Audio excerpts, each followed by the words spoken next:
32వ శ్లోకం. ఉన్మీలితం తూలిక ఏవ చిత్రం సూర్యాంశుభిర్భిన్నమివారవిందం బభూవ తస్యాశ్చతరస్రశోభిః శోభి అంటే వపుర్విభక్తం నవయౌవనేన. ఉన్మీలితం తూలిక ఏవ చిత్రం సూర్యాంశుభిర్భిన్నమివారవిందం బభూవ తస్యాశ్చతురస్రశోభి వపుర్విభక్తం నవయౌవనేన. ఇదే గారు చదువుతారా? నమస్తే. అస్మద్గురుభ్యో నమః. ఉన్మీలితం తూలిక ఏవ చిత్రం సూర్యాంశుభిర్భిన్నమివారవిందం బభూవ తస్యాశ్చతురస్రశోభిః వపుర్విభక్తం నవయౌవనేన. ఉన్మీలితం తూలిక ఏవ చిత్రం సూర్యాంశుభిర్భిన్నమివారవిందం బభూవ తస్యాశ్చతురస్రశోభిః వపుర్విభక్తం నవయౌవనేన. రాజయ్య గారు చదువుతాను. గురుభ్యో నమః. ఉన్మీలితం తూలిక ఏవ చిత్రం సూర్యాంశుభిర్భిన్నమివారవిందం బభూవ తస్యాశ్చతురస్రశోభి వపుర్విభక్తం నవయౌవనేన. ఉన్మీలితం తూలిక ఏవ చిత్రం సూర్యాంశుభిర్భిన్నమివారవిందం బభూవ తస్యాశ్చతురస్రశోభి వపుర్విభక్తం నవయౌవనేన. పదవిభజన. ఉన్మీలితం తూలికయా ఇవ చిత్రం సూర్యాంశుభిః భిన్నం ఇవ అరవిందం బభూవ తస్యాః చతురస్రశోభి వపుః విభక్తం నవయౌవనేన.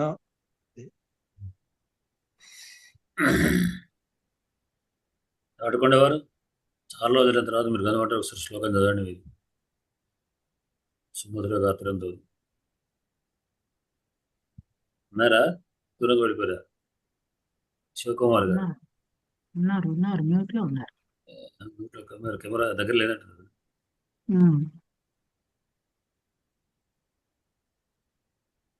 రామరెడ్డి గారు వెళ్ళిపోయినట్టున్నారు. లేదు, రామరెడ్డి గారు రాలా. సిగ్నల్ సరిగా లేవన్నారు. వచ్చారు మళ్ళీ సిగ్నల్స్ పూర్తిగా లేవన్నారు, బాగా లేవన్నారు. కటకం వారు చదువుతారు.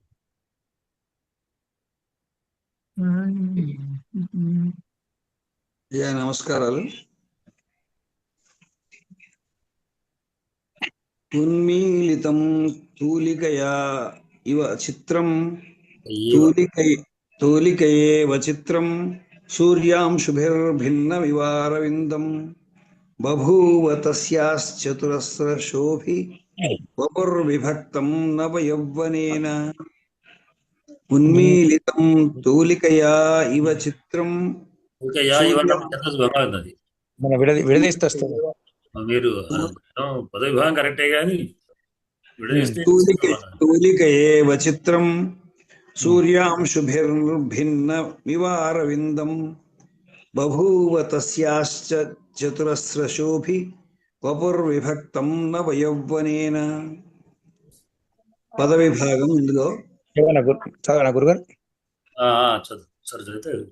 ఉన్మీలితం తూలిక ఏవ చిత్రం సూర్యాంశుభిర్భిన్నమివారవిందం బభూవ తస్యాశ్చతురస్రశోభి శోభిర్వపుర్విభక్తం చతురస్రశోభి వపుర్విభక్తం నవయౌవనేన.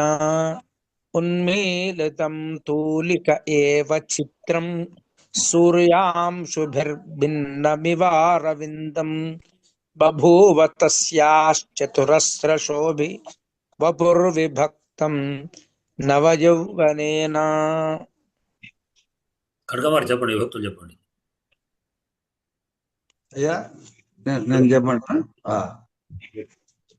విభక్తులు ఇందులో అన్ని కూడా నపుంసక లింగ శబ్దాలే కనిపిస్తున్నాయి ఎక్కువగా. ఉన్మీలితం, ఉన్మీలితం, ఉన్మీలిత శబ్దం అకారాంత నపుంసక లింగ శబ్దం, ద్వితీయ విభక్తి. ఉన్మీలితం, ఉన్మీలితే, ఉన్మీలితాని. తూలికయా, ఇది అకారాంత స్త్రీలింగ శబ్దం, దీర్ఘంగా ఉంది కాబట్టి తూలికయా ఉంది కాబట్టి ఇది స్త్రీలింగ శబ్దం. తృతీయ విభక్తిలో తూలికయా, తూలికాభ్యాం, తూలికాభిః. తర్వాత ఇవ అవ్యయం. చిత్రం, ఇది కూడా నపుంసకలింగమే. ఈ నపుంసకలింగం ఏదో పుంలింగం ఏదో తెలుసుకోవడం కొద్దిగా మాకు ఇబ్బందిగానే ఉంది. ఇది ఒకసారి మన గురువు గారు చెప్పాలి. చిత్రం, చిత్రే, చిత్రైః అకారాంత నపుంసకలింగ చిత్ర శబ్దం. చిత్రం, చిత్రి, చిత్రాణి. ఇక్కడ ఇది పొరపాటు ఇవ్వబడింది పుస్తకంలో. ఒకవేళ నపుంసకలింగం అయినట్టయితే చిత్రాన్ని ఉండాలి కదా, చిత్రాణి. చిత్రైః ఇవ్వడం జరిగింది. ఉండవచ్చు కానీ ఇక్కడ ఈ భక్తి కాదు. చిత్రేణ చిత్రాక చిత్రే అక్కడ అట్లా ఉంటుంది. నపుంసకలింగం చెప్పినప్పుడు మరి చిత్రాన్ని ఉండాలి. తర్వాత చిత్ర శబ్దం ద్వితీయ విభక్తి ఏకవచనంలో ఇవ్వబడింది. తర్వాత సూర్యాంశు తప్పు, చిత్రైః ఇవ్వబడింది. అప్పుడు తృతీయ విభక్తి అవుతుంది కదా. రామ్మోహన్ గారు దాంట్లో రామ్మోహన్ రావు అని అక్కడ ఏం చెప్పాడు? ప్రధాన విభక్తి ద్వితీయ విభక్తి చెప్పాడు. ఓకే, అది పొరపాటు, అదే ప్రింట్ తప్పేది. పొరపాటు పడిందనే అదే నేను చూసినప్పుడే అనుకునేది. చిత్రైః పొరపాటు, చిత్రాన్ని ఉండాలి. తర్వాత సూర్యాంశుభిః, ఇక్కడ సూర్యాంశుభిః ఉకారాంత పుల్లింగ సూర్యాంశు శబ్దం ఇది. తృతీయ విభక్తిలో ఇక్కడ సూర్యాంశుభిః, సూర్యాంశునా, సూర్యాంశుభ్యాం, సూర్యాంశుభిః ఉకారాంత పుల్లింగ సూర్యాంశు శబ్దం తృతీయ విభక్తి బహువచనంలో చెప్పబడింది, సూర్యాంశుభిః అనడం. తర్వాత భిన్నం, భిన్నం అకారాంత నపుంసకలింగం. ఇంత క్రితం చిత్రం లాగానే భిన్నం, భిన్నే, భిన్నాని అకారాంత నపుంసకలింగం, ద్వితీయ విభక్తి ఏకవచనం. అరవిందం, ఇది కూడా సేమ్ ఇంతకటి లాగానే అరవిందం నపుంసకలింగం, అరవింద శబ్దం, ద్వితీయ విభక్తి ఏకవచనం. అరవిందం, అరవిందం, అరవిందే, అరవిందాని. ఇందాకటి చిత్రం భిన్నం వలనే ఇది కూడా. తర్వాత బభూవ క్రియాపదం. తస్యా, తస్యా, తయోః, తాసాం. ఇది మనకు తస్యాః, తస్యాః, తయోః, తాసాం. ఇంతకు సా, తే, తాః లాగానే ఇది కూడా దకారాంత స్త్రీలింగ తశబ్దం షష్ఠీ విభక్తిలో ఇవ్వబడింది, ఏకవచనం. తర్వాత చతురస్ర శోభి, చతురస్ర శోభి అనేటటువంటిది కూడా ఇది శోభిని శబ్దం, నపుంసకలింగమే, ప్రథమ విభక్తి. చతురస్ర శోభి, చతురస్ర శోభిని, చతురస్ర శోభాని, ఇది కూడా నపుంసకలింగం. ఇదే ఇంత క్రితం పదాల లాగానే కనిపిస్తుంది. తర్వాత వపుః, ఇది కూడా శోభిని కదా, శోభిని, శోభాని, శోభిని అని శోభిని ఉండాలి. శోభిని, శోభాని. శోభిని అయ్యా, శోభిని, శోభిని, శోభిని. బహువచనంలో శోభిని దీన్ని అని ఉండాలి. ద్వివచనంలో నీ దీర్ఘంగా ఉంటుంది, బహువచనంలో బి దీర్ఘంగా ఉంటుంది. అంటే అప్పుడు అది స్త్రీలింగ శబ్దం కదా, అది అది కాదు నపుంసకలింగ శబ్దం. నపుంసకలింగం. నపుంసకలింగం అది. శోభి, శోభిని, శోభిని, అది ఇది కూడా తప్పుపడేది, అకారాంత శబ్దం. ఇది ఇంతకి బహుకు విశేషణం అది. నకారాంత చెప్పాడు అయ్యా. నకారాంత శోభన్న నకారాంత శబ్దం. తర్వాత వపుః, ఇది కూడా నకారాంత నపుంసకలింగం, వపుః శబ్దం. సకారాంత కాదు, సకారం. సకారం. విసర్గ కాబట్టి సకారాంతే. వపుః, వపుసి, వపుంసి. వపుషి మూర్ధ శకారం వస్తుంది. వపుషి, వపుంషి. ఇదే అది ఆ, మూర్ధన్య శకారమా ఇక్కడ? అంటే వపుష్ శబ్దం వపుష్లో సకారాంతమే దీని మూర్ధ మరి ఇక్కడ శకారం దంత్యశ అని ఇచ్చాడు. వపుష్ వస్తుంది దంతే దంత్యశ అని ఇచ్చాడు. వపుషి వపూంషి దంతేశానే వస్తుంది. మూర్ధన్యం ఇవ్వలేదు అయ్యా. పదం చెప్పుకున్నామండి మనం వపుషి, వపుషి. ఇప్పుడు ఇక్కడ మూర్ధన్యం చేసుకోవాలంటారా? పుషని ఆ, అనుకుంటున్నాను. ఉంటుంది సార్ వపుషి నేను మూర్ధన్యమేనండి. చీర. మూర్ధన్యమేది. ఆ? మూర్ధన్యమే గురువు గారు. మూర్ధన్యం ఇక్కడ దంత్యశ ఇవ్వబడిందండి. అక్కడ తప్పించారు సార్. వపుహు వపుషి వపుంషి, వపుహు వపుషి వపుంషి. ధనుంషి ధను శబ్దం వపుష్ శబ్దం అంతే అను శబ్దం లాగా. ఇది కూడా మనం చాలా గుడి శాల పెట్టాలి మూర్ధాన్ని. కింద కూడా తప్పు ఉన్నాయండి. ఈ రావిమోహన్ రావు నేను కూడా పుస్తకంలో ఒకసారి చూస్తాను. నపుంసకలింగ శబ్దం కదా సార్. అవును ఉకారాంత సకారాంత వారాంత కాదు సకారాంత. సకారాంత వపుశబ్దం నపుంసకలింగం. ప్రథమ విభక్తి ఏకవచనం వపుః. అవునవును. తర్వాత విభక్తం. విభక్తం ఇది కూడా అకారాంత నపుంసకలింగమే విభక్త శబ్దం. విభక్తం విభక్తే విభక్తాని. ఇది మాత్రం ఇంత క్రితం చిత్రం చిత్రాని లాగానే ఉంది. భిన్నం భిన్నం లాగా అది సేమ్ అదే పద్ధతిలో. తర్వాత నవ యవ్వనేన నవ యవ్వనేన నవ యవ్వనాభ్యాం నవ యవ్వనై. అకారాంత నపుంసకలింగ నవ యవ్వన శబ్దం తృతీయ విభక్తి ఇది. అందుకోసం ఇక్కడ విసర్గ వచ్చింది. ఇక్కడ ఇంత క్రితం విసర్గలేవు. విసర్గ ఎక్కడ వచ్చింది అంటే నవ యవ్వనై అని బహువచనంలో వచ్చింది. ఇందాక ఇక్కడ చిత్రై అన్నప్పుడు కూడా అక్కడ అది తృతీయ విభక్తి పదం కరెక్ట్ అయినప్పుడు ఇక్కడ కాదు. అది ఇక్కడ తృతీయ నుంచి మళ్ళీ మామూలుగా నడుస్తుంది. తృతీయలో ఒకవేళ వాడితే అప్పుడు చిత్రై చెప్పవచ్చు. నపుంసకలింగంలో కూడా అకారాంత శబ్దాలు తృతీయ విభక్తి నుంచి ఒకేలాగా ఉంటాయి. పుంలింగాలు నపుంసకలింగాలు తృతీయ విభక్తి నుంచి ఒకేలాగా ఉంటాయి. రామేణ రామాభ్యాం రామై, చిత్రేణ చిత్రాభ్యాం చిత్ర, జ్ఞానేన జ్ఞానాభ్యాం జ్ఞానై అన్నట్లు ఉంటారు. కాబట్టి ఇందులో మొత్తం మీద చాలా సవరించుకోవాల్సినటువంటి ఉన్నాయి. పుస్తకం ఉన్నటువంటి వాళ్ళు దిద్దుకోవాల్సింది. కటకమారు మీరు నిద్రపోకూడదనే సారు అక్కడక్కడ పెట్టారు అట్లా. నేను నిద్రపోతానా? వారు కార్యక్రమంలో కూడా ఉన్నారంటే వారు మనల్ని చెప్తారు. అట్లా ఏం లేదు. మన గారు నిద్రపోతారు. జగన్ వారిద్దరు సరే వారు సాహిత్య ప్రియులు. ఈ కార్యక్రమం ఉందంటే ముఖ్య ఇలానే చదువుకుంటూ అక్షరం అక్షరం చదువుకుంటూ అట్లానే పడిపోతారు అప్పుడప్పుడు కొద్దిగా. అది ఆలోచన ఇది. దాని మీద మైండ్ చర్చిస్తుంది. వీళ్ళకి యాప్ ఇచ్చింది అనుకుంటా. అంటే అట్లా నాకు ఎప్పుడు అనిపించలేదు. ఒకవేళ అట్లాంటిది ఏదైనా వచ్చినా కానీ పదం మీద చర్చ జరుగుతుంది కదా. మైండ్ కూడా పరిశోధన చేస్తుంటుంది. ఈ పాఠానికి 5-6 గంటలకే వారు చదివి రాసి పెట్టుకున్నారు ఇది. అందుకనే పద్యం చదివేటప్పుడు ఇవా శబ్దం పక్కకు టిక్కు పెట్టి పెట్టారు. చదవడంలో కూడా అదే వచ్చిందంటే పాఠం చెప్పేటప్పుడు మనకు ఈ భద్రయ్య గారు లేరు. అందుకోసం ప్రశాంతంగా జరిగింది. నేను ఉంటే చర్చ జరుగుతుంది కదా సార్. పాఠం సాగదు, చర్చ సాగదు. ప్రశాంతంగా ఎప్పుడు జరగదు. దీంట్లో మనకు క్రియాపదం అయ్యా దీంట్లో క్రియాపదం బభూవ. ఇంత శ్లోకాలలో ఎట్లయితే ప్రభేదే అని వచ్చిందో ఇక్కడ అలాగా బభూవ.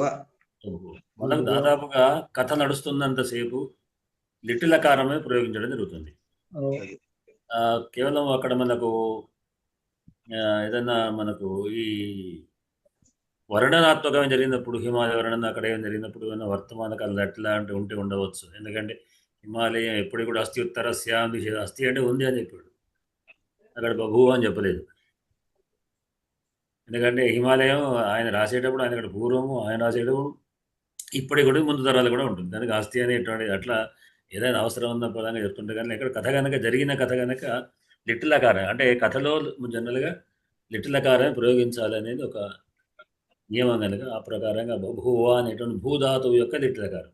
భూ అంటే అగుట ఉండుట కనుక భూత అని భూతకాలంలో ఉండేను అయ్యను అనే అర్థంలో భూధాతు కనుక లిటిలో మొదటి అక్షరం రెండుగా వస్తుంది దిత్వం అయి అది కొంచెం చిరుతం ఏదో ఒకటి అవుతుంది అది జస్తం అవుతుంది బభూవ లాంటిది అవుతుంది సరే అది దాని రూపంకు మనం ఓకర్లే కానీ ఆ విధంగా రెండు అక్షరాలుగా మారేటువంటిది బహువు అంటే అయ్యను లేదా ఉండేను అయ్యను అంటే ఏమయ్యను ఎవరయ్యను ఏమయ్యను ఏది కర్త ప్రధానవ్యక్తిలో ఉండాలి లేదా ప్రధానవ్యక్తి పదాలని మనం వెతుక్కోవాలి ప్రధానవ్యక్తి పదాలు ఏమున్నాయి అంటే బహువ ఏకవచనం వపుః బహువు అనేది ఏకవచనమే కాకుండా మధ్యమ పురుష బహువచనం ఉంటుంది ఉత్తమ పురుష ఏకవచనం కూడా మన బహువు అని లిటిలకారంలో ప్రథమ పురుష ఏకం బభూవ బభూవతు బభూవు బభూవతు బభూవు బభూవిత బభూవతు బభూవ బభూవ బభూవివ బభూవిమ అని అంటే బభూవ అనే వపుః అండి. వపుః ప్రథమ వ్యక్తి. లిటిలకారంలో ప్రథమ పురుష ఏకవచనం మధ్యమ పురుష బహువచనం ఉత్తమ పురుష ఏకవచనం కూడా వచనం 3. అయితే ఇప్పుడు ప్రస్తుతం మనం కేవలం వర్తమాన అదేంటి ఆత్మ సారీ ఏమంటే ప్రథమ పురుష ఏకవచనంగా తీసుకుందాం వపుః అండి. అయ్యను అని అంటే ఇక్కడ ఎవరయ్యను అని ప్రథమ పురుష ఏకవచనంగా మనం కనుక ప్రధాన వ్యక్తి ఏకవచనం కనుక వెతకాలి ప్రధాన వ్యక్తి ఏకవచనం ఇంట్లో ఏమేమి ఉన్నాయి వపుః ఉందండి. వపుః. వపుహు అనేది ఉంది వపుః. వపుహు మిగతా ఆ వపుహు అంతే వపుహు అంటే శరీరం తస్యాహ వపుః. తస్యాహ వపుః. ఆ వపుహు ఎట్లాంటిది ఆ. కథంభూతం వపుహు అంటే చతురస్ర శోభి చతురస్రశోభిః. తిరగలే శోభి అంతే చతురస్రశోభిః. చతురస్రశోభిః. శోభి అంటే శోభించదు చతురస్రం అంటే ఏమిటి నాలుగంతలు అని అర్థం అస్త్రం అంటే అంటే అనేక విధంగా అత్యంతగా అని అర్థం ఏమండి? చతురస్రం నాలుగంతలు నాలుగు అనే దానికి అర్థం ఏంటి అంటే మనం చెప్తాం కదా 100 మంది 1000 మంది 1,00,000 మంది అని చెప్పినప్పుడు అది అర్థంగా అట్లా అత్యంతం అని అర్థం తెలుసుకోవాలి అత్యంత శోభ కలిగినది శోభి అనేది నిన్ను ప్రత్యేకం ఏమిటంటే కలది అర్థం గుణి శబ్దం చెప్పుకుంటాం కదా గుణింది అంటే గుణం కలవాడు అని అర్థం శోభి అంటే శోభం కలది శోభ అంటే నిజానికి శోభ శబ్దం స్త్రీలింగం ఇది ఇప్పుడు మీరు అడిగారు స్త్రీలింగాలు పుంలింగాలు ఎట్లా తెలుసుకోవడం అంటే మనకు ఇంత క్రితం కూడా 2 సార్లు చాలాసార్లు చెప్పుకున్నాను మరొకసారి చెప్తున్నాను విశేష శబ్దాలు విశేష శబ్దాలు 2 రకాలుగా మనం అనుకోవాలి అన్ని శబ్దాలు కూడా విశేషణం అంటే అది ఆలింగంలోనే ఉంటుంది విశేష్యం ఒరిజినల్ పదం విశేషం ఒరిజినల్ పదం ఇక విశేషణ శబ్దాలు అది అన్ని లింగాల్లో మారుతుంది అంటే విశేషం ఏ లింగంలో ఉంటుందో విశేషణాలు ఆ లింగంలో ఉండాలి అని మనం ఇంతకు చెప్పుకున్నాం యల్లింగం యద్వచనం యాచ విభక్తిర్ విశేష్యస్య యల్లింగం తద్వచనం సాచ విభక్తిర్ విశేషణస్య అనే ఒక వ్యాకరణ యొక్క నియమం యత్ లింగం యల్లింగం యద్వచనం యాచ విభక్తి అంటే లింగము వచనం విభక్తి ఏవైతే ఉన్నాయో దేనికి విశేష్యస్య విశేష్యానికి ఏ లింగము ఏ వచనం ఏ విభక్తి ఉంటాయో తల్లింగం తద్వచనం సాచ విభక్తిర్ విశేషణస్య అని అంటే అదే లింగము అదే వచనము అదే విభక్తి విశేషణానికి కూడా ఉండాలి కనుక శోభ అనేటువంటిది శోభ కలదని మనం ఏ లింగాలైనా వాడుకోవచ్చు ఇది ప్రస్తుతం వపుహు అనేటువంటి నపుంసకలింగంలో ఉంది కదా ఇంకోటి శోభ కలది శోభి అయింది పుంలింగంలో శోభి శోభినం శోభిన అని శోభ కలవాడు అని చెప్పుకోవచ్చు అది స్త్రీలింగంలో శోభిని అవుతుంది విద్యార్థిని లాగా ఆ నకారాంత శబ్దాలు ఈకారాంతలై శోభిన్ శోభిని స్వామి స్వామిని అనే విధంగా అని అనేటువంటిది అవుతుంది విద్యార్థిని అట్లా శోభి అంటే నపుంసకలింగంలో శోభి శోభించున్నది ఎందుకు వపుహు అనేది నపుంసకలింగంలో శోభి అనేటువంటిది అటువంటి చతురస్ర శోభి అనేటువంటి వపుహు అది ఎట్లా ఉంది నవయౌవనేన విభక్తం విశేషేణ భక్తం అంటే కూడుకొని ఉండటం అత్యంతంగా కూడుకున్నది వి అనేటువంటి 2 రకాల అర్థం చెప్పుకోవచ్చు విభక్తం అంటే విడదీయడం అర్థం కూడా చెప్పుకోవచ్చు ఈ వి భక్తం కానిదే అర్థం కూడా చెప్పుకోవచ్చు అంటే విడిపోయిందని అర్థం చెప్పుకోవచ్చు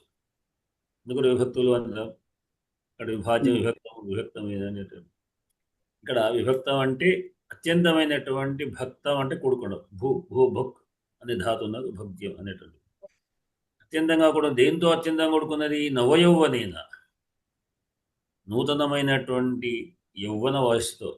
ఒక విషయం గుర్తుంటుంది కదా, యౌవనం జనరల్ చాలా మంది యవ్వన రాస్తారు, యాకు రాసి వాకు వావత రాస్తారు, అది తప్పు పదం. అవుతం రాయాలి, అవుతం రాయాలి కదా, అవుతం రాయాలి.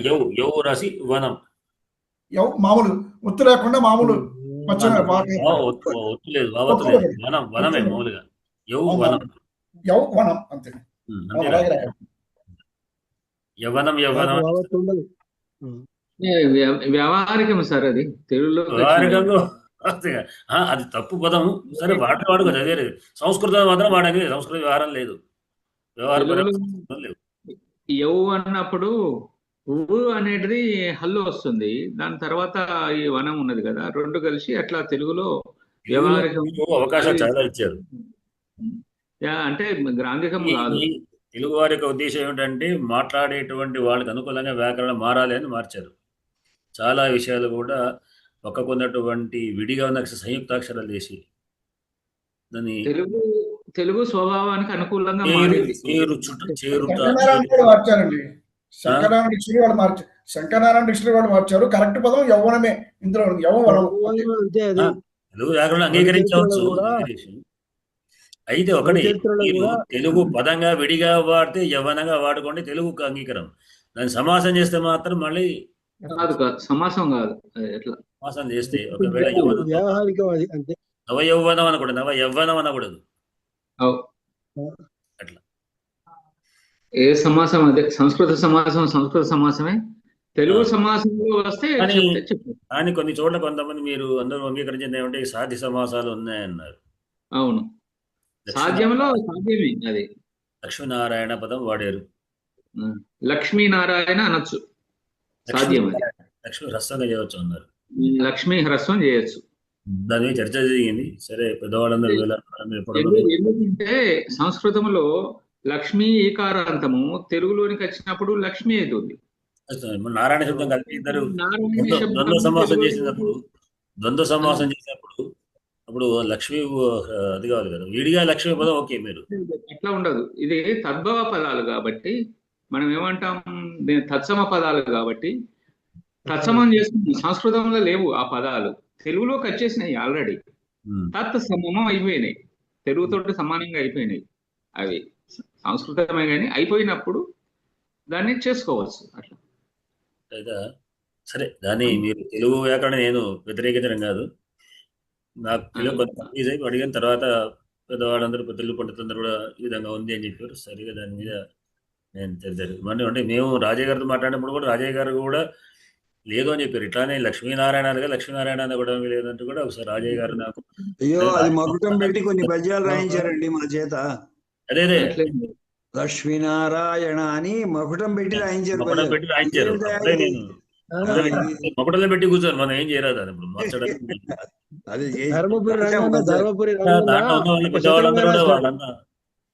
దాంట్లో ఉన్న పెద్దవాళ్ళందరూ కూడా అంగీకరించారు. ఒకటి వాళ్ళందరూ కూడా మంచి పండితులు సార్. చిన్నయ్య సూర్యులో స్పష్టంగా ఉన్నది అది. చిన్నయ్య సూర్య వ్యాకరణములో సమాస పరిచ్ఛేదములో అందులో స్పష్టంగా ఉన్నది. సంస్కృత సమాసంలో సిద్ధం ఉన్నది, మిశ్రమం ఉన్నది, సాధ్యం ఉన్నది. ఈ సాధ్యంలోకి వస్తుంది ఇది. మిశ్రమంలో తెలుగు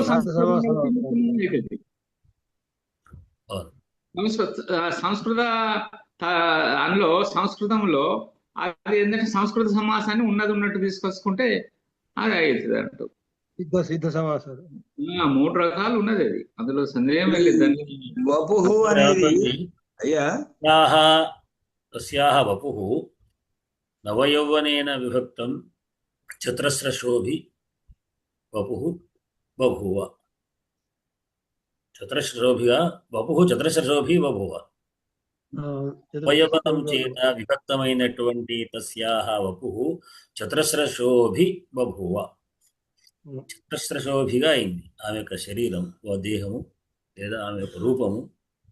ఆ రూపం ఎట్లా ఉంది అంటే నూతనమైనటువంటి యవ్వనం చేత విశేషంగా కూడుకున్నటువంటిది కనుక అనేకమైనటువంటి ఎన్ని అంటే యవ్వనంలో వచ్చేటువంటి ఎన్ని కళలను అన్నీ అత్యంతగా ఉన్న కళలతో కూడుకున్నటువంటిది మిక్కిలి సౌందర్యం కలిగినటువంటిది అయ్యింది అని. ఎట్లా అయ్యింది? ఇక్కడ దీన్ని పొడిగించడం అవుతుందేమో కానీ ఒక్క సందేహం అయ్యా. చతస్ర అశ్రయ యస్య తత్ చతురస్రం అని ఇవ్వడం జరిగింది. అవును, కానీ అశ్రయ కాదు, చతురస్ర నపుంసకలింగం సార్. చతస్ర అయ్యా నన్ను చెప్పనండి, మధ్యలో వద్దు, నన్ను చెప్పనండి. చతస్ర ఆశ్రయ యస్య తత్ చతురస్రం అన్నాడు. ఈ రకారము మధ్యలో ఎక్కడి నుంచి వచ్చింది? చతుర్ అస్రం. చతస్ర అది పదం. అవును, విభక్తి విడదీస్తే అది చతస్ర అనేటువంటిది ఏమో విభక్తి. దాని సమాసంలో ప్రాతిపదిక చతుర్పదం వస్తుంది. ప్రాతిపదిక ప్రాతిపదిక లింగంలో చతురస్రమే, నపుంసకలింగంలో చతురస్రం అనే వాడాలి. చతురస్ర అశ్రయ అన్నాడు. దానికి నా ఉద్దేశం అంటే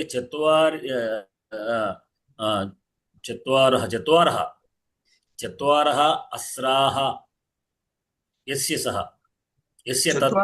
చత్వారః అంటే మళ్ళీ అది నపుంసకంలోకి పోతుంది. చత్వార నపుంసకలింగం కాదు, చత్వారి అంటే నపుంసకలింగం. చత్వారో వయమృత్యుజ స భగవాన్ కర్మేపదేష్టారి అని దాంట్లో వస్తుంటారు. నేను నలుగురు అని పాండవులు చెప్తారు. చత్వారః వయం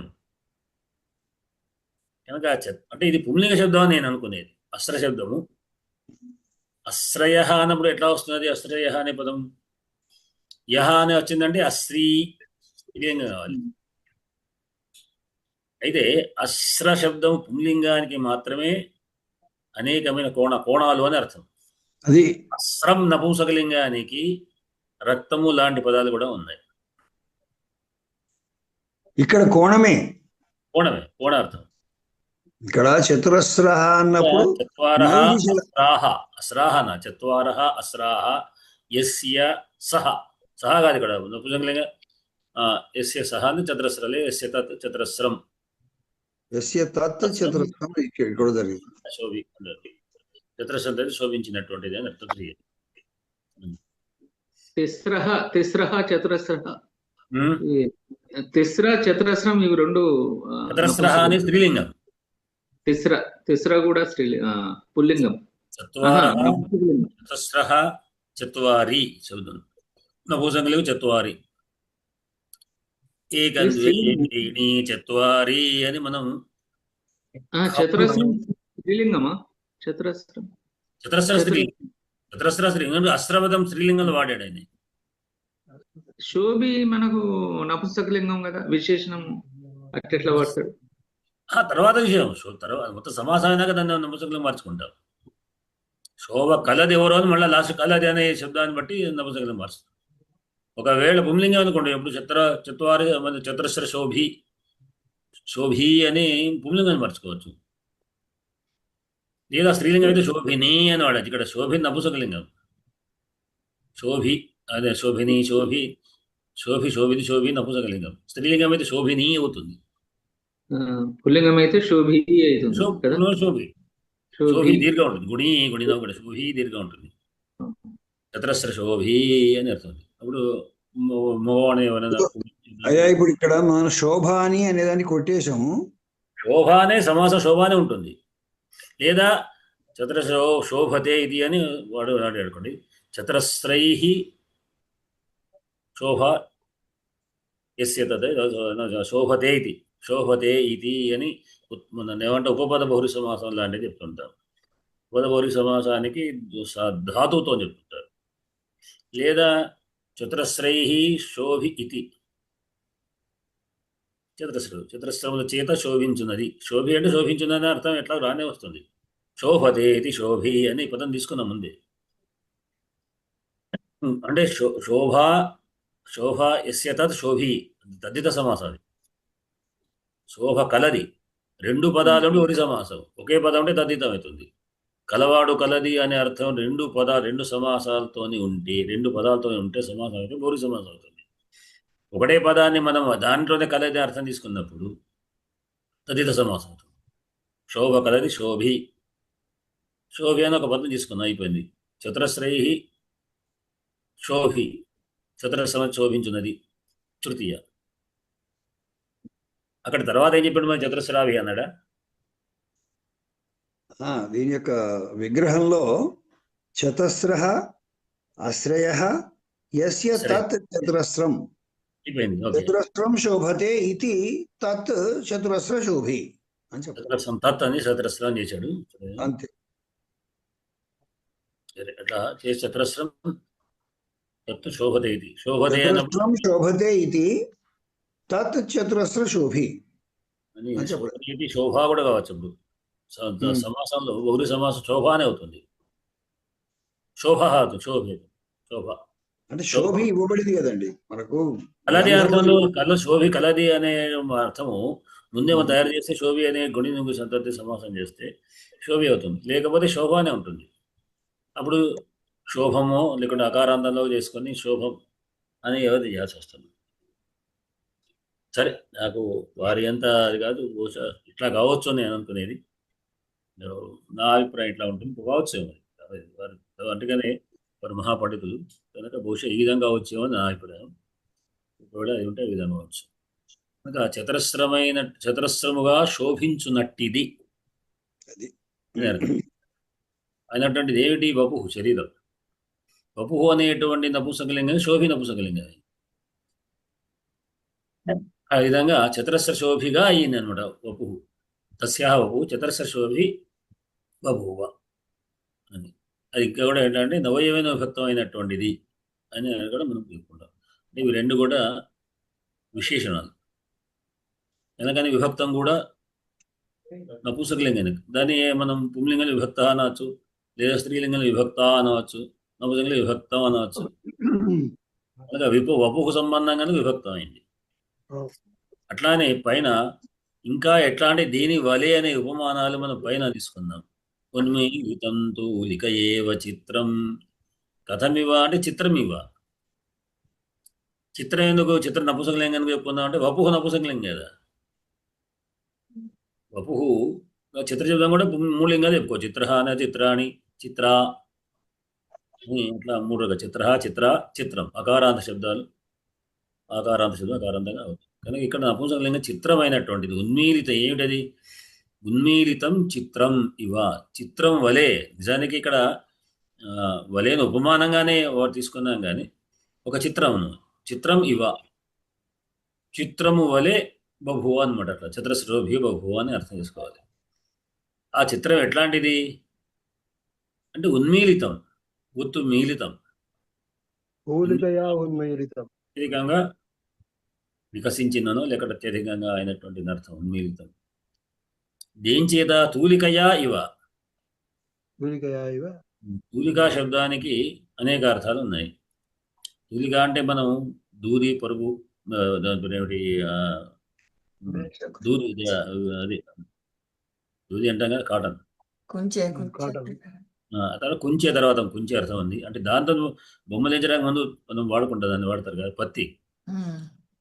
పత్తితో వాడతారు కనుక దాన్ని కూడా తూలిక అనే తోకుడుకున్నగా అది కూడా తూలిక అనే అర్థమే. అట్లా అనేక అర్థాలు ఉన్నాయి. తూలిక ఎక్కడ చిత్రం అనేటువంటిది అంటే కుంచెతేద అని అర్థం. పెన్ను కూడా తూలిక అని చెప్పుకోవచ్చు, కలంను కూడా అదే అర్థంలో. ఏదైతే బ్రష్ వాడడం రాయడానికి యోగ్యమైనటువంటిది అంటే తూలిక అనేటువంటిది పత్తి అనే అర్థం ద్వారా ఒక ఇదేమిటి మనం ఇప్పుడు ఎందుకు చెప్పాను దానిలాగా దాని నుంచి పెన్ను అనే అర్థం కూడా మనం అట్లా తీసుకున్నట్టుగా తీసుకోవచ్చు. కలం చిత్రం గీయడానికి ఉపయోగించే కరణం, బ్రష్ అన్నమాట. తూలికయా ఇవ, తూలిక శబ్దం తృతీయ కరణం కనుక అని కరణానికి తృతీయ విభక్తి వాడాలి. చిత్రాలు లిఖించే కరణం తూలిక కనుక దానికి తూలిక చేత అనేటువంటి తృతీయ విభక్తి కరణానికి కనుక ఆ తూలిక చేత ఉన్మీలితం, చిత్రం ఉన్మీలితం ఇవ. ఆ చిత్రము ఉన్మీలితం ఇవ అంటే బాగా వికసించినట్టుగాను చెప్పుకోవచ్చు అట్లా. వన్న పెట్టబడ్డది. ఉమ్. ఆ, చక్కగా దిద్దబడ్డది, వన్న పెట్టబడ్డది. రంగులు అద్దడం దాన్ని అద్దడం అంటే ఒక అదే. కొత్తదానా సీక చేయడం లాగా దానికి ఏమో తరుగులు ఉంటాయి. అట్లా అయినటువంటి చిత్రం వలె అట్లా ఇంకొక ఉపమానం ఏమిటి, సూర్యాంశు బ్రహ్మేంద్ర వివారమేంద్ర అంటే సూర్యాంశు ఏమిటి అరవిందం ఇవ ఒక చిత్రం లాగా చెప్పాడు. అట్లానే అరవిందం వలె కూడా చెప్పాడు. అరవిందం అశోకంచ చూతంజములు కానీ మనం మన్మథుండే కదా బాగా చెప్పుకున్నాం. అరవిందం అంటే కమలం. ఈ కమలము కమలం వలె ఉంది. ఈ కమలం ఎట్లా ఉద్భిన్నం అంటే ఉద్భిన్నమైంది అంటే ముడుచుకున్నటువంటిది వికసించింది, విప్పారింది అనమాట. విప్పారించబడినటువంటి అంటే అంతవరకు దాంట్లో ఉన్నటువంటి శోభ ఆమెలో సహజంగా వచ్చిన శోభ అని అర్థమే. ఇప్పుడు ఉద్భిన్నం అంటే ఏదో కొత్తగా మీద ఆపాదించబడింది కాదు. ఆలో ఉన్నటువంటిది ఇవాళ బయటకు కలబడుతుంది. వెలుగు సూర్యాంశుల చేత, అంశం అంటే కిరణాలు, సూర్యుని యొక్క కిరణాల చేత ఉద్భిన్నం అంటే వికసింపబడినటువంటి అరవిందం అరవిందం వలె ఉన్న. ఆ విధంగా ఆమె యొక్క వపుహు చతురస్రశోభి నవయవనైన చతురస్రశోభి బహువ అనేకమైనటువంటి కోణాలు 4 రెట్లుగా అనేటువంటిది అంటే ఈ విధంగా అరవిందం అనేటువంటిది మనకు ప్రకృతి సహజంగా ఉన్నటువంటి అంటే శరీరం సిద్ధంగా ఉన్నటువంటి బయటికి ఇవాళ కనబడుతున్నటువంటి. కానీ చిత్రం కూడా ఇంకొంచెం ఎక్కువ అంటే ఆ చిత్రం ఆ సిద్ధంగా ఉన్నది కనుక ఈ ప్రత్యక్షం కనబడేటువంటి దూది చేత ఇంకా నివయవనం అనే అక్కడ కరణం, ఇక్కడ ఈ కరణం తూలికతో ఇంకా ఎక్కువ అంటే సిద్ధంగా చిత్రం బాగానే ఉన్నాయి కానీ ఇంకా కొంచెం రంగులు వదిలితే ఇంకా శోభిలుతుంది. మామూలుగా బ్లాక్ అండ్ వైట్ ఉందని కలర్ వేయడం ఏ విధంగా ఉంటుంది అన్నట్టుగా ఆ విధంగా అనుభవించడం చేతనే అయిన అనేటువంటిది మనకు అంటే 2 ఉపమానాలు కనబడుతున్నాయి. ఉన్మీలితం చిత్రకేవ సూర్యాంశోర్భిన్నం అరవిందం అనేటువంటి 2 రకాలైనటువంటి ఉపమానాలు. ఒకటి కంటే ఎక్కువ ఉంటే మాలోపమానం అని చెప్తుంటారు. దీంట్లో భద్రయ్య గారు సందులు ఏమన్నా చెప్పండి ఒకసారి. ఈ చతురస్ర శోభి అన్నప్పుడు అంటే 4 సమానంగా, ఇప్పుడు చతురస్రం తీసుకుంటే మ్యాథమెటికల్ గా అన్ని సమానంగా ఉంటాయి అన్నమాట. భేదం అనేటువంటిది లేకుండా ఉంటాయి అన్నప్పుడు ఏ అంగం సౌష్ఠవం అనేటువంటి అర్థం తీసుకుంటారు. జామెట్రీలో సౌష్ఠవం అని ఉంటది. ఇప్పుడు చూడండి, మనిషికి సహజంగా దైవ సృష్టిలో ఈ చెవిట్లా ఉంటది, ఈ చెవిట్లా ఉంటది, ఈ ముక్కు ఇట్లా ఉంటది. సౌష్ఠవంగా అన్ని సమానంగా చక్కగా ఎట్లా ఉండాలో అట్లా ఉన్నవి అని అర్థం అని నేను భావిస్తున్నా. అట్లా అన్నమాట. ఏది ఎట్లా ఉండాలి, సౌష్ఠవం అంటారు. సౌష్ఠవం అని మ్యాథమెటిక్స్ సిమెట్రీ అని ఒకటి ఉంటది. దానికి ఇక్కడ సరిగ్గా సరిపోతుందని నేను అనుకుంటున్నా. ఏ అంగాలు ఎట్లా ఉండాలి, ఎక్కువ తక్కువ కాకుండా అంటే సౌష్ఠవం కరెక్ట్ ఉంటుంది అన్నమాట. ఈ చేయి ఎంత ఉంటుంది, ఈ చేయి ఎంత ఉంటుంది, ఆ కారం ఎంత ఉంటుంది, ఆ కారం ఎంత ఉంటుంది, అది అన్నమాట. ఎక్కువ తక్కువ కాకుండా అనేటువంటి దానికి దాని వివరణ సరిపోతుందని నేను అనుకుంటున్నాను. చతురస్రం అనేటువంటి దానికి అస్రం అంటే కోణం. ఇప్పుడు ఇంతకు చెప్పుకున్నాయి 4 కోణం. అదే చతురస్రం అనే ఆకారానికి 4 కోణాలు ఉన్నాయని అర్థం. అన్ని సమానంగా ఉంటాయి. కోణం అంటాం కదా, చతుర్కోణం, షట్కోణం, ఈ చిత్రం ఎట్లా అయింది సార్? మళ్ళా కలిస్తే చతుకు అస్ర కలిస్తే చతురస్రం అయింది. తిస్రం అయింది. త్రిశబ్దం స్త్రీలింగంలో కూడా త్రయ అవుతుంది. త్రిశబ్దమే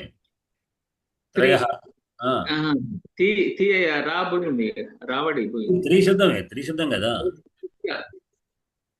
త్రికోణం ఆ లోపం జరిగింది. ఎక్కడ వచ్చింది? చతురస్రంలో అస్ర వచ్చింది.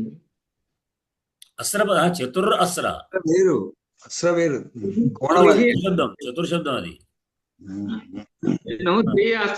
త్రి అస్ర ఉంటే ఎట్లా అయింది? చతుర్ అనేది ప్రాతిపదిక, అస్రం. త్రి అనేది ప్రాతిపదిక, అస్రం. అక్కడ అస్రం లే, కోణం చెప్పుకున్నా, త్రికోణం. లేకుండా త్రయస్రం అనే చెప్పాల్సి వస్తుంది. అదే కొద్దిగా సార్ సందులు చెప్పన్నా. ఉన్మిలితం తూలికయా ఇవ గుణసంధి సూర్యాంశ తూలికయా ఉన్మీలితం చిత్రం ఇవ. తూలికయా ఉన్మీలితం చిత్రం ఇవ అని సార్ సందులు అడిగారు. అన్వయంలో చెప్పండి చెప్పండి. మీలితం ఉన్మీలితం చెప్పండి బద్రీ గారు అన్నాసిక సంధి. ఆగండి బద్రీ గారు చెప్పండి. చెప్పండి బద్రీ గారు. ఉన్మీలితం ఇది దీన్ని ఏమంటాం? అనునాసిక సంధి. అన్నాసిక సంధి. ఉన్మీలితం తూలికయా ఇవ గుణసంధి సూర్యాంశుభిః విసర్గ సంధి. విసర్గ ఉంది. అంశుభిః భిన్నం. సూర్య అంశు సవర్ణ సంధి ఒకటి ఉన్నది. సూర్య సవర్ణ దీర్ఘ సంధి అంశుభిః విసర్గ సంధి ఇవ అరవిందం సవర్ణ దీర్ఘ సంధి తస్యాహ చతురస్ర శోభి. తస్యాహ ఇక్కడ కూడా విసర్గ చుత్వం కదా. వపుః విసర్గ సంధి వపుః విభక్తం నవ యౌవనేన యవన. సరే ఇక ఇంతే కదా సార్. దీని మీద విశేషాంశాలు ఏమున్నాయి?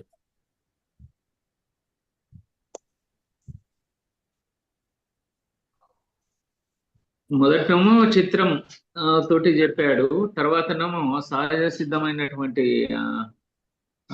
అరవిందాన్ని పోలిక చెప్పి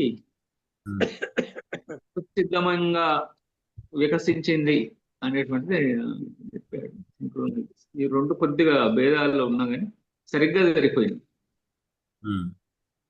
అట్లా ఎందుకు చెప్తారు? కరెక్ట్గా వారు చెప్తారు. తోటి వేసినట్టు అందంగా తయారైంది.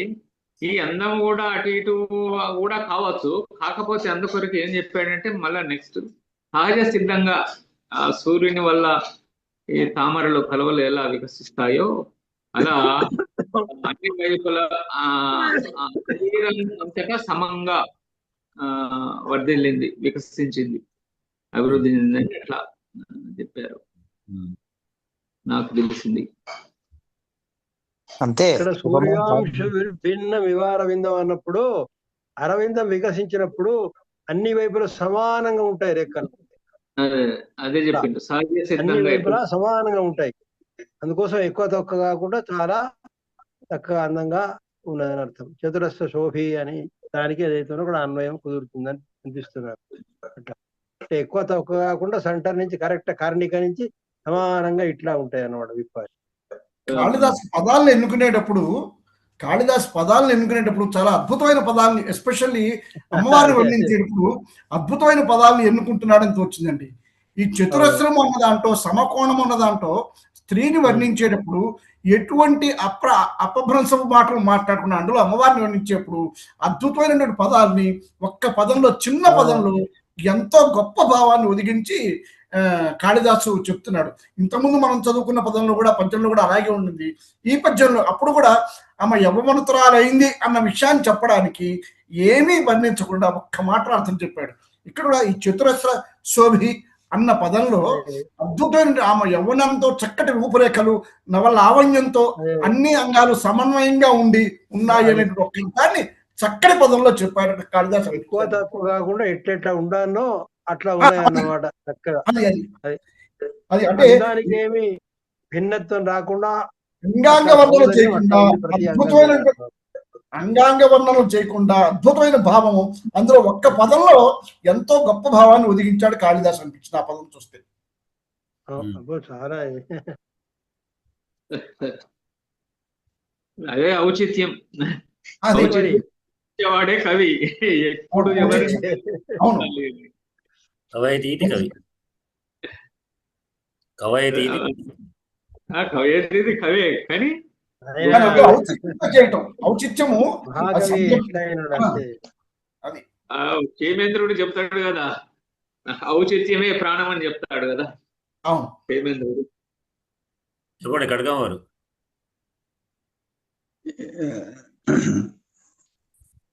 నమస్కారాలు అయ్యా. ఇక్కడ చెప్పేది ఏం లేదు, పెద్దలంతా చాలా బాగా చెప్పినారు. అయితే నేను ఎక్కడ కొంత విభేదించాలి కదా నాకున్న లక్షణాన్ని బట్టి. ఇప్పుడు పుట్టుకతోటి ఒక చెవి పెద్దగా ఒక చెవి చిన్నగా ఉంటే యవ్వనం వచ్చేటప్పటికి అవి ఏమన్నా రెండు సమానంగా అవుతాయా? కావు.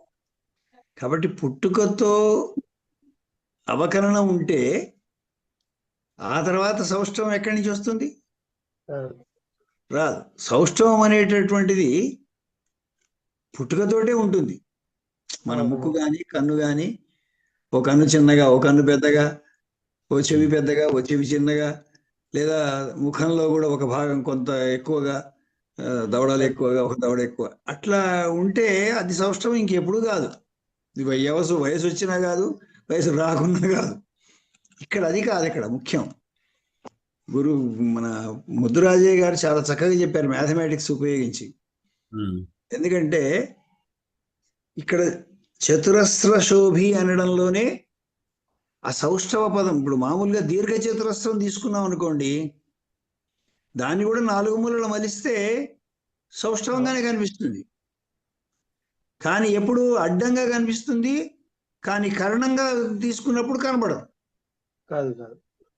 కర్ణంగా తీసుకున్నప్పుడు కనబడదు. కానీ చతురస్రానికి ఉన్నటువంటి గొప్ప గుణం ఏంటంటే అడ్డంగా తీసుకున్నా, నిలువుగా తీసుకున్నా, కర్ణంగా తీసుకున్నా అది సౌష్ఠవంగా ఉండేటటువంటి రూపము. మల్లినాథుని వ్యాఖ్యానంలో కూడా ఆయన ఏమన్నాడు అంటే చతురస్రం అంటే నాది నా అతిరిక్తం అన్నాడు.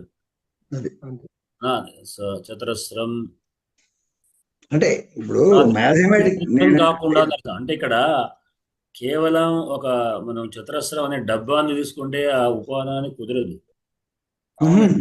ఉందా ఆమె యొక్క రూపం కానీ మ్యాథమెటికల్ గా ఎందుకు తీసుకుంటున్నామంటే సౌష్ఠవము అనే పదానికి నిర్వచనం రాబట్టడం కోసమే మ్యాథమెటిక్స్ తీసుకుంటాం. సౌష్ఠవం అనేటటువంటి నిర్వచనం తీసుకోవడానికి మాత్రమే తప్ప అడ్డంగా నిలువుగా మడిస్తే ఒక తీరుగా మనిషి ఎప్పుడు ఉండదు. ఒక ముక్కు దగ్గర నుంచి ఒక రేఖ కనుక తీసుకున్నట్టయితే ఇరువైపులా రూపం ఉంటుంది. నేను అనేది ఏంటంటే ఆ పదానికి ఒక్కోసారి దాంట్లో ఉన్న పదం కంటే భిన్నమైన అర్థం వస్తుంది. వ్యుత్పత్తి అర్థం ద్వారా తీసుకోకుండా కాకుండా ఇక్కడ ఆయన వారు మన మోహన్ గారు అన్నట్టుగానే ఇక్కడ కూడా వ్యాఖ్యాకారులు మనం మల్లినాథ వారు కూడా అస్రహ అశ్రయ అని వాడాడు. అంటే మూల అని కోణం అని అర్థం తీసుకున్నారు. ఆ కోణం అని అర్థం. చతురస్రం అంటే చతురస్రమయ్యి అని పెట్టాడు అర్థం. సౌష్ఠవం అనే దానికి అనాతిరిక్తం అన్నాడు. అతిరిక్తం కాకుండా అంటే ఒక అట్లా కోణంగా అత్యధిక మరీ అత్యంతమైనటువంటి అలంకరణ కూడా వికారం కలిగిస్తుంది. అయినా విపరీతమైనటువంటి వాళ్ళ దగ్గర ఉన్న అలంకారం యొక్క వాటిని ఆహారాలు కానీ హారాలు కానీ చీరలు కానీ డ్రెస్ కానీ అత్యధికంగా చేసుకున్నారనుకోండి, చూస్తే ఏవగింపుగా అనిపిస్తుంది. అట్లా కాదు, అతిరిక్తం కానకుండా అంటే సహజంగా ఎంత ఉండాలో అంత ఉన్నట్టుగా అని అర్థం మాత్రమే ఇక్కడ చతురస్రానికి మల్లినాథ వ్యాఖ్యానం కూడా ఆయన అనాతిరిక్తం అన్నాడు. అతిరిక్తం కాకుండా అని అర్థం అంటే చతురస్రానికి. ఇక్కడ ఇంకొకటి ఏంటంటే ఈ రెండు పైన ఇచ్చిన ఉపమానాలలో మనకు అందంగా కనబడేది ఏమిటంటే మొదటి ఉపమానంలో ఉన్మీలితం తూలిక ఏవ చిత్రం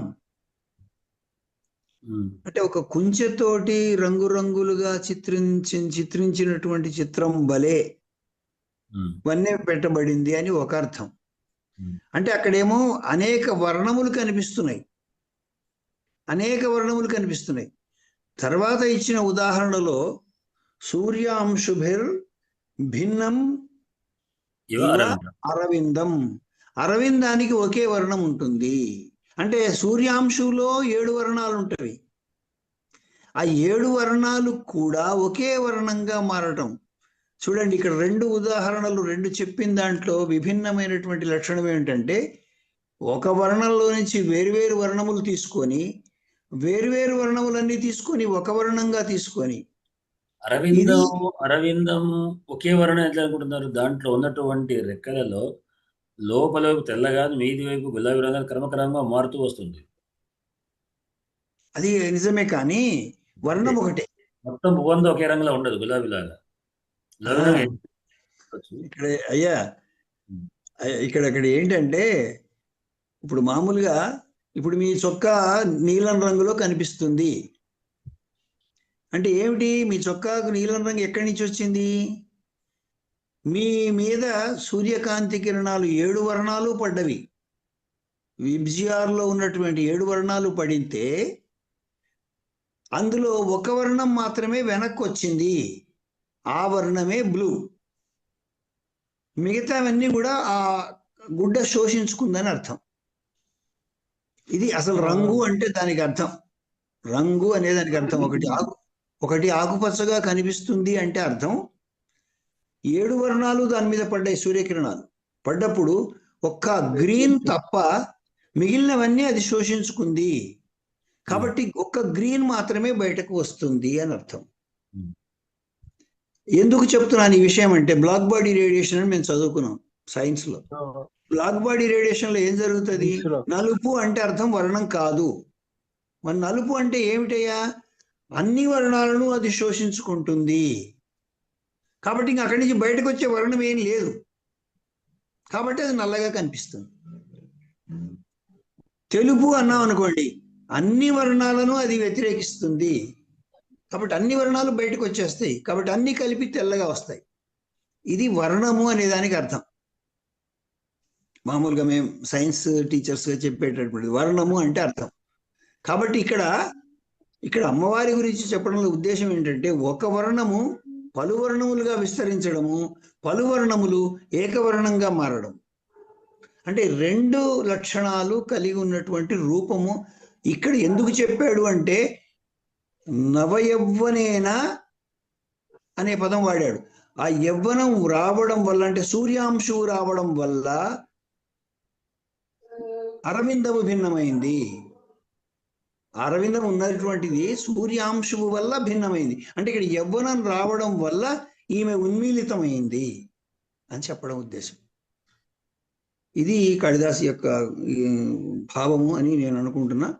అయితే ఇక్కడ శరీరం గురించి మాత్రమే చెప్పాడండి. ఇక్కడ ఇక వేరే అంశాల్లోకి పోలేదు, మనసులోకి లేకపోతే ఇంకా వేరే రకంగా పోలేదు. కేవలం వపుహు ఆ ఇంకా తర్వాత అన్ని అంగాల గురించి ఉండవచ్చు. ఇక్కడ మాత్రం మొత్తం శరీరానికి సంబంధించి చెప్పినటువంటి అంశం శరీరం. అది అద్భుతమైనటువంటి వర్ణన. ఇందాక పాటిబళ్ళవారు అన్నట్టు ప్రతి పదాన్ని కూడా ఆయన చాలా జాగ్రత్తగా వేస్తాడు. కాబట్టి మనకి ఇంత లోతైనటువంటి అర్థాలు మనం తీసుకోగలుగుతున్నాం. ఏదో ఒక పదంగా ఒక అర్థంగా కాకుండా ఎందుకు ఇలా వాడాడు అని ఆలోచించినప్పుడు మనకు తెలుస్తుంది. ఇప్పుడు ఒక ఉదాహరణ చెప్పాడు పైన. ఏం చెప్పాడు? పైన ఉన్మీలితం తూలిక ఏవ చిత్రం అన్నాడు. తర్వాత మళ్ళీ రెండవ వెంటనే ఉదాహరణ ఏం చెప్పాడు? సూర్యాంశుభిర్ భిన్నం ఇవ అరవిందం అన్నాడు. అంటే ఈ 2 విభిన్నమైనటువంటి ఉదాహరణలు ఎందుకు ఇచ్చాడు? ఇందాక మాలోపమ అలంకారం అని చెప్పబడింది పద్యంలో. మాలోపమ 2 ఉపమానాలతో చెప్పినప్పుడు దాన్ని మాలోపమ అంటాం. ఉపమానాలు మాల 1 2 కావచ్చు, 4 కావచ్చు, 5 కావచ్చు, 6 కావచ్చు. అలా మాలగా ఇచ్చినప్పుడు మాలోపమ అలంకారం అంటాం.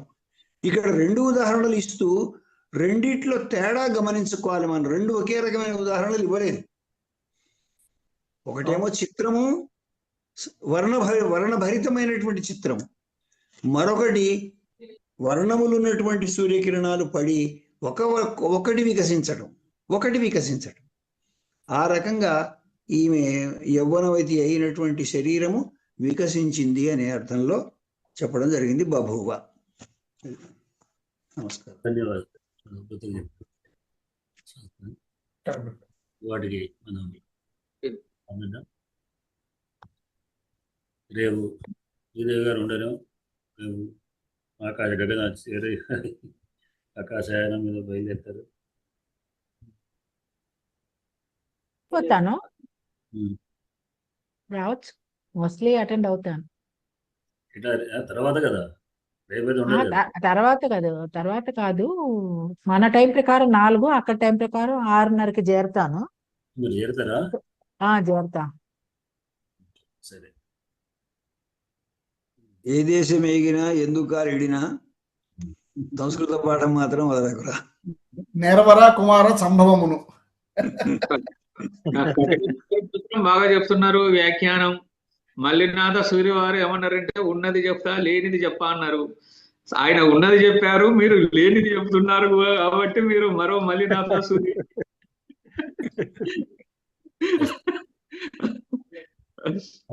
శివరాత్రి, ధన్యవాదాలు. ఎంత చెప్పినా మళ్ళీ లేనిది చెప్పినా అనే మాటగా నువ్వు అనేది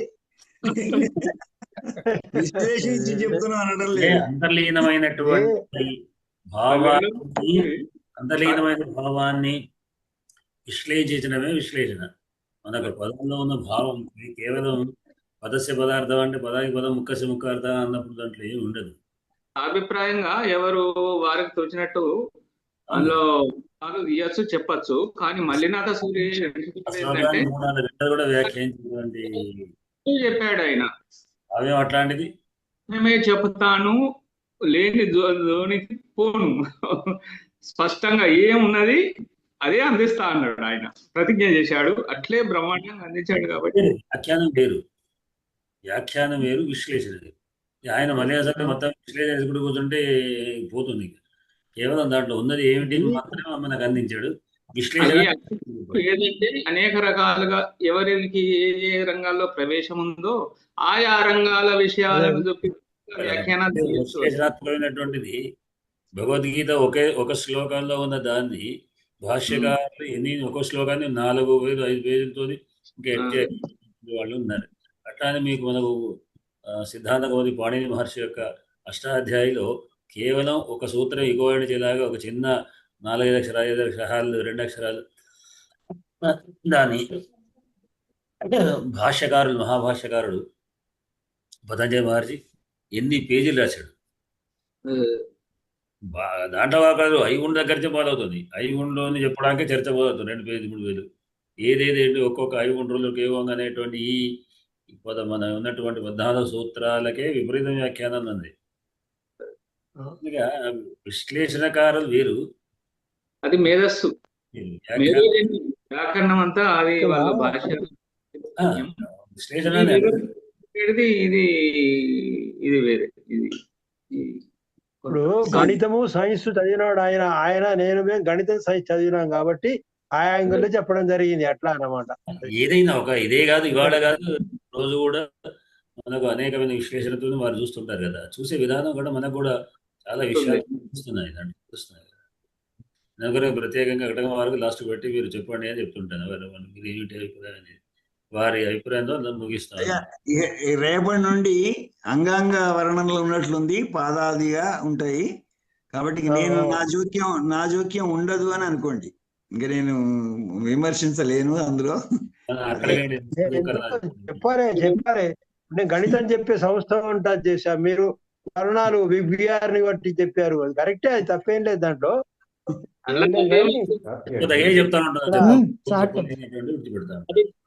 సాభిప్రాయంగా విశ్లేషణ చేయడం అనేది అది ఉన్నది, అందరూ చేస్తారు. రకరకాల వాళ్ళకు ఉన్నటువంటి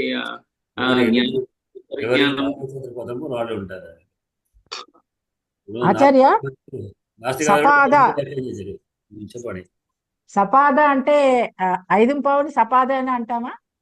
పాదంతో పాటు అన్నమాట కొడుకున్నది ప్లస్ అదే 5 పావుకి అని. అంతే. అదే 5:30కి అన్నప్పుడు అదే ఇదాని కన్ఫ్యూజ్ వచ్చి అది పాదం. ఓకే 5 పావు పాదోన ఏది పైన ఉన్నటువంటి తక్కువ 6 అన్నప్పుడు పాదోన షడ్వాద అని ఎట్లా వేసుకోవచ్చు. అది పెడదాం అనుకున్నాను. ఇది సపాద అనేది రైట్ అయినా అని టైప్ చేద్దాం అనుకున్నా. సరే ఈ లోపుగా పాఠం ఇదిగా ఉందని 5 పావు పెట్టి ఊరుకున్నా. దానికి సపాదము సార్ధము అర్థం ఉంది, జ్ఞాపకం ఉంది. ఎప్పుడు సార్ధమే అంటే ఇంక్లూడింగ్ అనమాట. ఇంక్లూడింగ్ సార్ధం అంటే 5:30 6:30 అంటాం, కానీ ఇది 5 పావు. పాదం అంటే తక్కువ. ఈ గుణపదం మనం ఏకోన 20 ఏకోన 30 అని ఊనపదం తక్కువ అని అర్థం. అట్లా తక్కువ అని అర్థం. ఏం కాదు.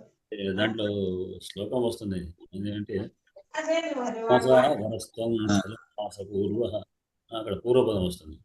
అహంతు నిపుణో నితాంత, ఈ సమాసం చక్రాంత సమాస కుసుమాలు వస్తుంది. నేను పెద్ద, నెల రోజులు పెద్ద, నువ్వు నెల రోజు చిన్న అని కొట్టుకున్నాడు వాడు విద్వాంసుడు. సరే, ఇది ఇక్కడికి మనం నాటి విస్తారం చేయకుండా ఇక్కడికి అభివృద్ధి సమయం తీద్దాం. కనుక ధన్యవాదాలు, నమస్కారాలు, శుభరాత్రి. స్వస్తి ప్రజాభ్యః పరిపాలయంతాం న్యాయేన మార్గేణ మహీమహీషాః